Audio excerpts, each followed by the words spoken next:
Kembali lagi di channel YouTube Mat Jabes. Pada pertemuan kali ini kita akan memberikan tutorial ya, pemberian pupuk MKP pada masa awal pembungaan pada tanaman terung ya.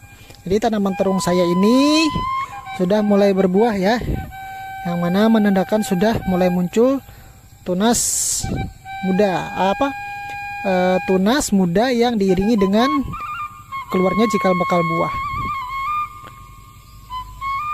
Jadi pemberian pupuk MKP di sini yang kita berikan pada masa awal pembungaan atau masa generatif pada tanaman ya.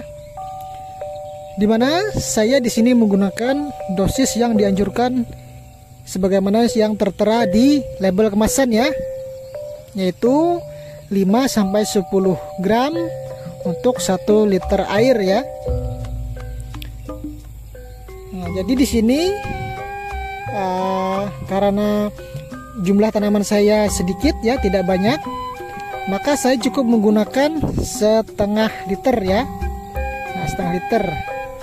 Jadi saya gunakan dosis 10 gram untuk 1 liternya. Berarti jika setengah liter maka saya cukup menggunakan 5 gram ya. Dan saya juga menggunakan perekat, penembus, dan perata untuk tanaman terong saya ya. Saya masukkan, dan di sini saya menggunakan merek dagang brand Primaster ya. Saya masukkan sebanyak 3 mili ya, karena satu pipet ini jumlahnya 1 mili ya. Fungsinya perekat, penembus, dan perata di sini agar apa? Pupuk yang kita aplikasikan dengan perekat dan penembus dan perata ini nantinya mampu merata di daun, mampu menembus ke dalam daun dan batang pada tanaman tersebut, yang mana nantinya akan mengoptimalkan proses penyerapan daripada pupuk yang kita aplikasikan pada daun tersebut ya. Nah, di sini saya menggunakan merek dagang Paktani ya. Nah, ini merek dagang Paktani sebanyak 5 gram ya, atau 1/3 sendok makan. Nah, kita hati-hati saja ya, hati-hati kita tuangkan agar tidak tumpah ya. Nanti kalau tumpah malah membuat pembengkakan biaya perawatan nanti.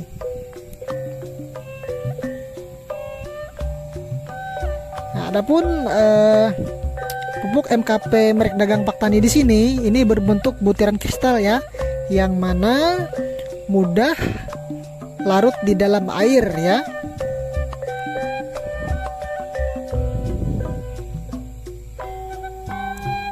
Cukup kita masukkan pelan-pelan ya, jangan buru-buru. Ini 5 gram atau 1/3 sendok makan. Adapun fungsi penakaran dalam dosis tersebut untuk mengoptimalkan jumlah pupuk yang kita masukkan ya, atau kita berikan kepada tanaman. Jangan sampai dosis pupuk kita nanti terlalu sedikit, akhirnya produksinya tidak maksimal, dan juga jangan terlalu banyak ya, agar nanti boros pembiayaan ya. Nah, kita kocok-kocok dulu ya, kocok-kocok dulu agar merata dan tidak menggumpal. Nah, untuk pengaplikasian di sini kita bisa lakukan pada pagi dan sore hari. Namun pada kali ini saya mengaplikasikannya pada saat sore hari. Adapun tujuan saya mengaplikasikan pada sore hari yaitu untuk menghindari proses penguapan yang berlebihan ya, yang mana disebabkan oleh cuaca terik. Nah,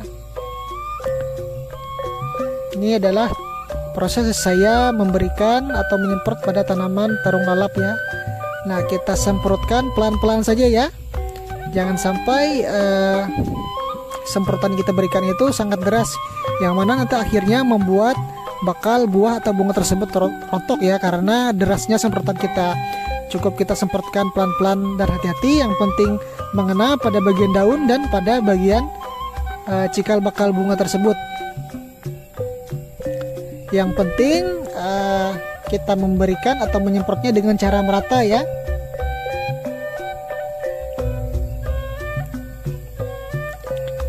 Nah, kenapa saya menggunakan sistem semprot ya daripada sistem kocor atau disiram? Karena lebih menghemat biaya perawatan ya. Yang mana ketika kita menggunakan sistem cara kocor itu bisa 2 kali lipat membutuhkan dosis dari kita menggunakan penyemprotan ini.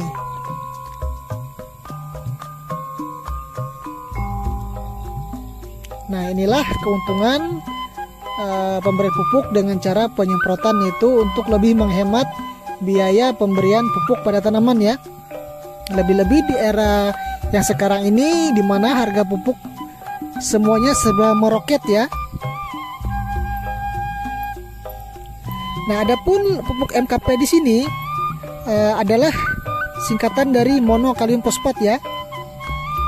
Yang mana dalam MKP Paktani di sini mengandung 52% fosfat ya, dan 34% kalium ya, di mana fosfat di sini berfungsi sebagai perangsang pembungaan pada masa generatif, dan kalium berfungsi sebagai unsur hara untuk memperkuat dan memperbesar buah tersebut ya. Jadi ketika kita aplikasikan pupuk MKP di sini, yang pertama dia untuk merangsang pembungaan, yang kedua juga sebagai menguatkan bunga dan buah agar tidak mudah rontok ya, dan yang ketiga juga untuk memperkuat akar ya, agar nanti akar itu kuat, jadi proses penyerapan unsur hara dari dalam tanah itu lebih optimal ya.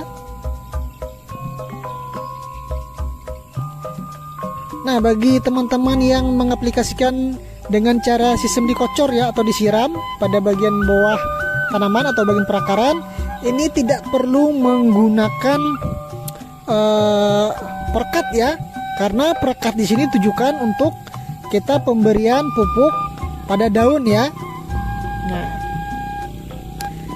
dan rekomendasi pemberian pupuk MKP Paktani di sini hanya disarankan kepada tanaman sayuran buah ya, seperti tomat, cabai, terong, kacang, dan lain-lain yang sifatnya sayuran tersebut memiliki buah, dan tidak dianjurkan pada tanaman yang tidak memiliki buah ya, seperti kangkung, bayam. Nah, jadi tidak direkomendasikan, karena tujuan diedarkannya pupuk MKP tersebut tidak lain yaitu untuk merangsang pertumbuhan bunga dan memperkuat buah ya.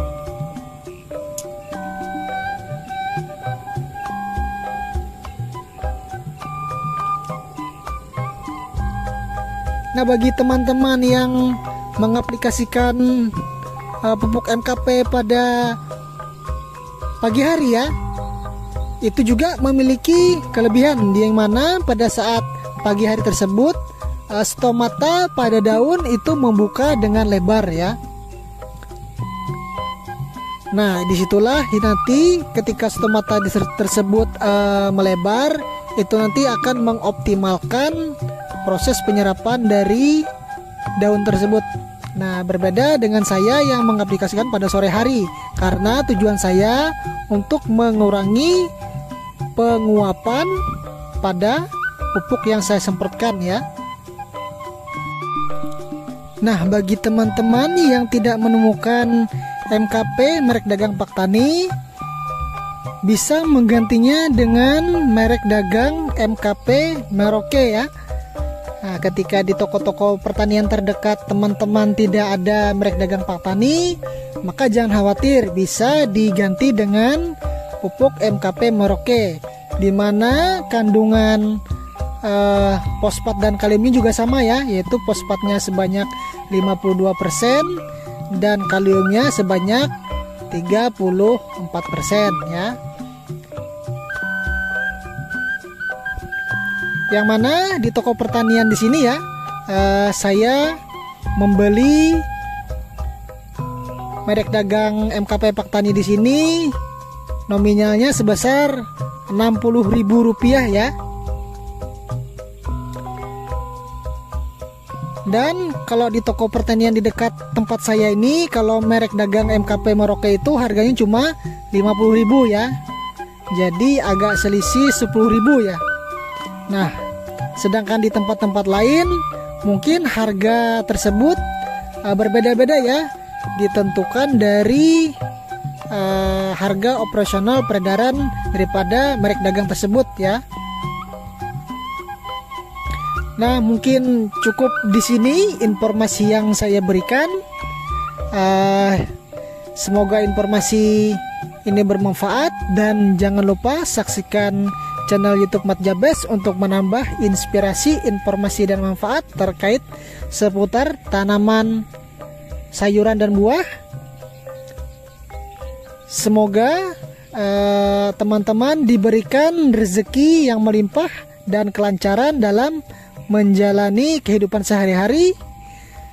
Assalamualaikum warahmatullahi taala wabarakatuh, dan sampai berjumpa di pertemuan yang lain kali.